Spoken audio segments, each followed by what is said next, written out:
श्री राम नमस्कार। आज 12 मार्च 2024 एक नई कहानी के साथ आपसे जुड़ा हूँ।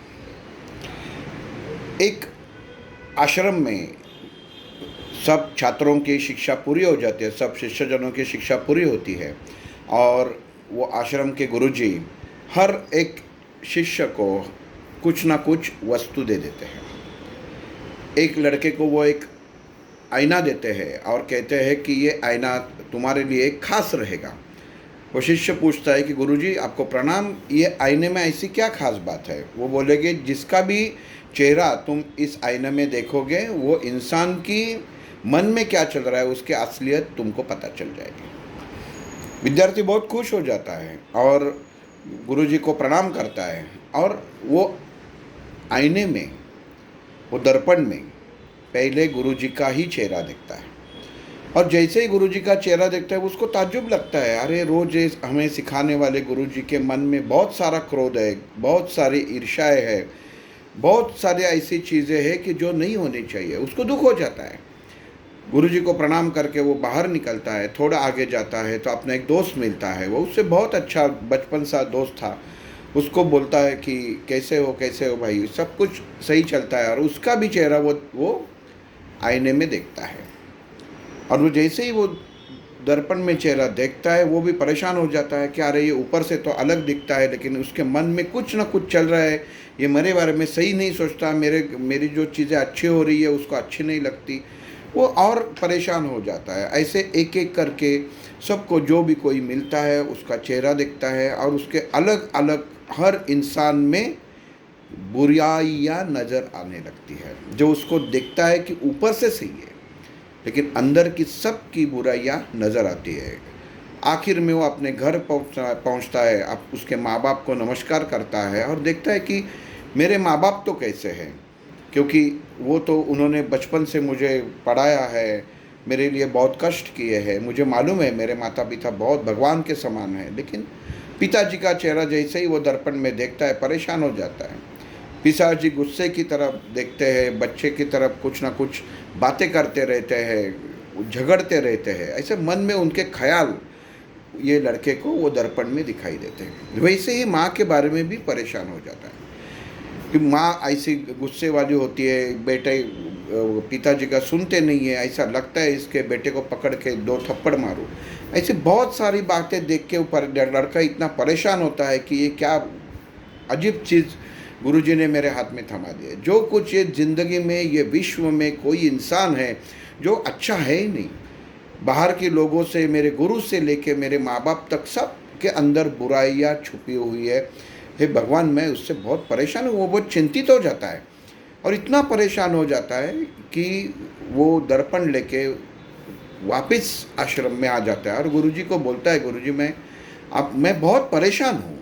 गुरुजी बोलते हैं कि क्या हुआ बेटा? तो बोलते हैं कि मैं जिसका भी चेहरा इसके अंदर देखता हूँ मुझे लगता है कि वो आदमी बहुत अच्छा है, लेकिन वास्तव में वो दर्पण में जब उसकी सूरत नज़र आती है तो उसके मन के अंदर छुपे हुए काले राज मुझे पता चल जाता है। और इससे मैं बहुत परेशान हूँ कि एक भी इंसान मुझे ऐसा नहीं मिला कि जो अच्छा है।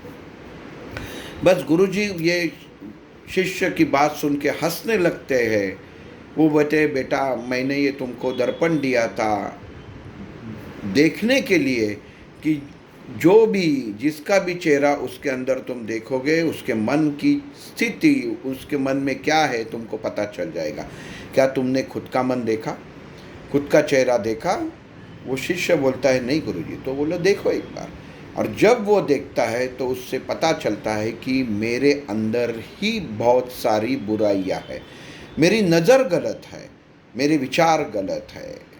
गुरुजी उससे कहते हैं कि बेटा जिस नज़रिया, जिस विचार से तुमने आज तक जिन लोगों को देखा है, कमियां उनके अंदर नहीं तुम्हारे अंदर है। क्योंकि तुमने दर्पण में बाकी लोगों की सूरतें देखी, मैंने तुमको दिया था कि तुम देखोगे, मुझे लगा था कि तुम खुद को पहला देखोगे तो तुमको पता चल जाएगा कि तुम्हारे अंदर क्या क्या है, वो तुम्हें कम करनी चाहिए।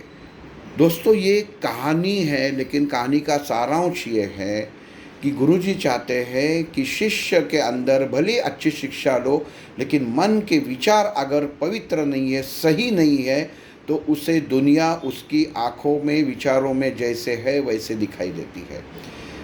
इंसान को कभी भी दूसरों को बुराई करते समय नहीं देखना चाहिए, किसी की बुराई नहीं करना चाहिए, क्योंकि जो इंसान दूसरों की बुराई करता है, दूसरों की चूक भूल निकालता है, वो इंसान खुद ही किधर ना किधर फंसा हुआ रहता है। इसलिए कभी भी बाहर झांकने से पहले खुद के अंदर झांक के देखो कि मुझ में क्या कमाई है, मुझ में क्या कमी है, मेरा स्वभाव कैसा है, मैं दूसरों के बारे में अच्छा सोचता हूँ क्या। अगर आप दूसरे के बारे में अच्छा सोचते हो तो बुराई आपके नज़र में आएगी ही नहीं। बस यही है छात्र के साथ हुआ था, वही वो शिष्य के साथ हुआ था। वो दूसरों की बुराई देखने गया, उसके जब वो दर्पण में दूसरे का चेहरा देखता था तो उसको मन में ये नहीं आया कि वो सामने वाले के मन में क्या अच्छाइयाँ चल रही है। इसके लिए कभी भी दूसरों से आप जब मिलते हैं तो पहला खुद के अंदर की कमियां, खुद के अंदर के दुर्गुण देखो। जिंदगी वो आईना है जो अपने खुद को दिखाता है कि हम स्वयं क्या है। उसके बाद अपनी नज़रिया से, अपने विचार से, अपने बुद्धि से दूसरे की देखने की कोशिश करो। लेकिन ज़िंदगी में जो चीज़ जिस नज़रिया से आप देखोगे वही आप सामने पाओगे। इसके लिए आज से खुद को बदलो, सामने वाले से देखने का नज़रिया बदलो, सबको खुश देखो, भगवान से प्रार्थना करो कि सबका भला हो, भला मेरा भला न हो। क्योंकि भगवान जब सबके लिए आप मांगते हैं भगवान को, भगवान के पास जो कुछ चीज़ें मांगोगे भगवान आपको भी भूलेगा नहीं, क्योंकि वो सब लोगों में आप भी एक हैं। बस यही थी आज की कहानी। एक अच्छे विचार के साथ आज की ज़िंदगी, आज का दिन शुरू कीजिए। कल सुबह एक नई कहानी के साथ मिलेंगे। सबका दिन शुभ हो। जय श्री राम।